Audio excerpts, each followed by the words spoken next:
Is water cooling on smartphones just a gimmick, or is it actually useful? How long has it been since something truly new in smartphones? RedMagic did something wild. They added water cooling to this RedMagic 11 Pro. You heard me. Under this transparent back panel, the blue liquid flowing slowly is the cooling fluid. You can even control the water cooling systems on off switch and flow speed. Officially, this uses the same cooling fluid as AI servers, with a liquid state range from -60 to -108 degrees Celsius.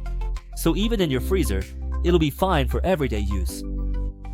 They've added protection against leaks and drops. It's rated IPX8 for water resistance. But how long will this water cooling system last? We'll just have to wait and see over time.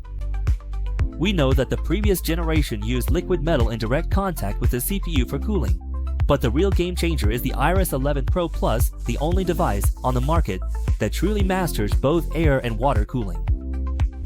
So how does it perform? The RedMagic 11 Pro is equipped with the 5th generation Snapdragon 8 Supreme Edition, LPDDR5T, and UFS 4.1. Its Antutu benchmark score is 4.19 million. Compared to the RedMagic 10S Pro, scoring 3.14 million, an increase of over a million points, a boost of more than 35%.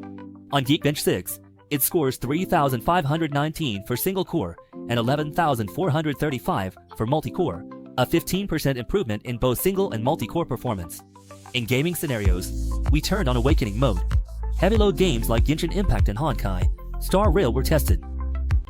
In Genshin Impact, running around the map for 20 minutes at the highest graphic settings, it maintained a full 61 FPS, with 1% low at 58.3 FPS, power consumption at 3.5 watts, and a maximum back temperature of 35.1 degrees Celsius.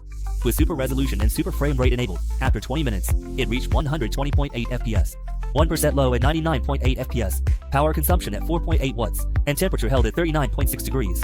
Running Genshin Impact with 2K resolution and 120Hz refresh rate at the same time is a huge challenge for most phones, and usually requires the help of an external cooling fan. Super resolution and super frame rate disabled, performance is same. RedMagic 10S Pro, power consumption dropped 1.6 W. Honkai Star Rail, highest graphics, 20 minutes full frame rate, 1% low 59.2 FPS, 5.7 W power consumption. Surface temp 39.3 degrees Celsius, not exceeding 40 degrees. Honkai Star Rail Super Frame Mode, 20-minute test, full frame rate, 1% low 111.8 FPS, 7 W power, back temp 42.3 degrees. Next, Honor of Kings. There's absolutely no problem with LLM either. The 1% low frame rate is still nearly full, and running the game is basically effortless, with temperatures generally staying below 33 degrees. The only minor issue is that League of Legends hasn't enabled high frame rate mode yet, but I believe it will be adapted soon after launch.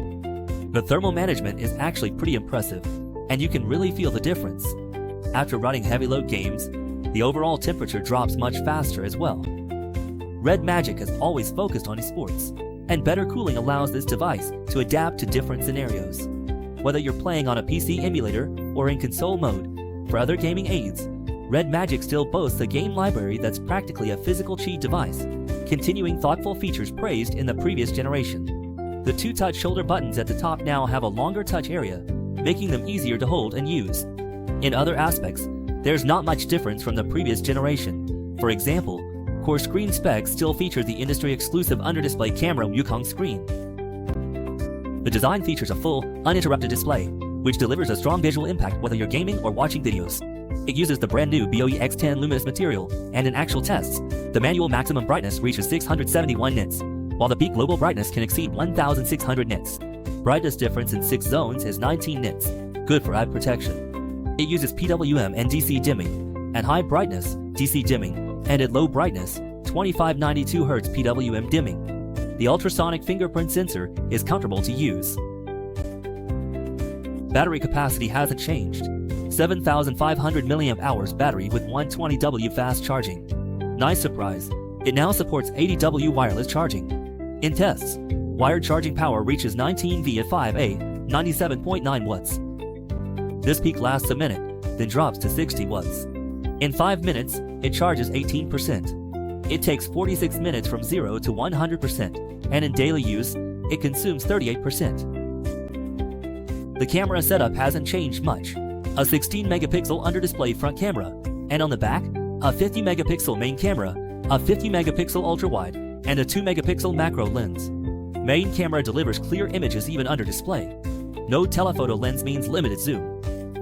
It relies on cropping, and the maximum zoom reaches 10 times, 230mm focal length. Fine for everyday use, but struggles for demanding photography. Regarding design, this generation's size is the same as the previous one, and it keeps the 3.5mm headphone jack, an advanced feature. With a metal midframe and glass back, the transparent blade lighting effect lights up, giving off a strong cyberpunk tech vibe. The stylish RedMagic has always stood out in smartphones, with aggressive performance tuning and a focus on gaming, sometimes at the expense of other needs. The water cooling system and 5th Gen Snapdragon 8 Supreme Edition are the biggest highlights of this new product, making a splash in the industry. Of course, its long-term performance will still need to stand the test of time. What do you think of the new RedMagic phone? Feel free to like, comment, and subscribe.